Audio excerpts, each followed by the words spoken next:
नमस्कार. बघता बघता अख्खा ट्रकच गिळाला रोडने. पुण्यातील धक्कादायक व्हिडिओ होतोय तुफान व्हायरल. व्हिडिओ पुढे पाहण्याआधी चॅनलवरती तुम्ही नवीन असाल तर आपला RJ मराठी न्यूज चॅनल जरूर सबस्क्राईब करून घ्या.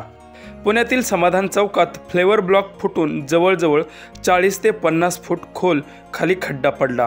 पुणे महानगरपालिकेचा ट्रक काहीतरी सामान घेऊन सिटी पोस्ट इमारतीजवळ उभा होता. त्या ठिकाणी महानगरपालिकेचे दुरुस्तीचे काम चालू होते. त्यावेळी हा ट्रक तिथे आला असताना फ्लेवर ब्लॉक फुटून जवळजवळ 40 ते 50 फूट खोल खड्डा पडला आणि त्यात तो ट्रक अचानक गाडला गेला. यामध्ये तिथे उभा असलेल्या 2 दुचाकीही खड्ड्यात पडल्या असल्याचं समजत आहे.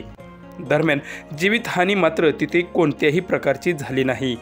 ट्रक रिवर्स घेत असताना अचानक फ्लेवर ब्लॉक फुटला आणि ट्रक त्या खड्ड्यात गाडला गेला. ही बातमी वाऱ्यासारखी पसरली असता घटनास्थळी अग्निशामक दलाचे पथक हजर झाले आणि ट्रकला बाहेर काढण्याचे शर्थीचे प्रयत्न चालू झाले. तब्बल 4 तासांच्या शर्थीच्या प्रयत्नानंतर ट्रक त्या खड्ड्यातून बाहेर काढला गेला. मात्र या घटनेने परिसरात मोठी खळबळ उडाली असून घटनेचं फुटेज हे तेथील असणाऱ्या CCTV कॅमेऱ्यात कैद झालं आहे.